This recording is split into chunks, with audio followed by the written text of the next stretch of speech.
नमस्कार दोस्तों, BH07 channel में आप सभी का बहुत बहुत स्वागत है। तो दोस्तों, दरभंगा एयरपोर्ट मिथिलावासियों के लिए उपहार से बिल्कुल भी कम नहीं है। आखिर हो भी क्यों ना।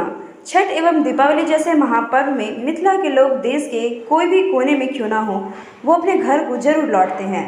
और इस बार उन्हें अपने घर से बहुत ही नज़दीक दरभंगा एयरपोर्ट बन जाने से काफ़ी सुविधा भी मिली है, जो कि लोगों से बात करने पर मालूम भी हुआ। अन्य एयरपोर्ट के मुताबिक दरभंगा एयरपोर्ट तक आना और यहाँ से घर जाना काफ़ी आरामदायक सफ़र रहा।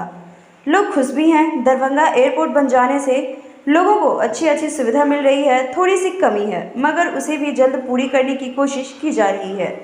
जैसा कि हम आप सभी को बताते चलें कि छठ महापर्व अभी हाल ही में समाप्त हो चुका है, जिसके बाद से लोग वापस अपने काम को जाने के लिए दरभंगा एयरपोर्ट से सफ़र करना पसंद कर रहे हैं।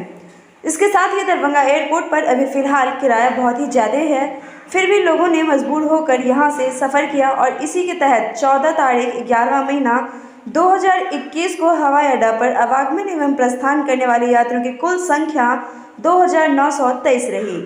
इसी के साथ दरभंगा एयरपोर्ट एक ग्राफ को भी ट्वीट किया, जिसमें उसने ये भी बताया है कि किस तरह से नवंबर 2020 से नवंबर 2021 तक यात्रियों की संख्या में बढ़ोतरी हुई है। किस हद तक यात्रियों की संख्या 5 लाख को भी पार कर चुकी है।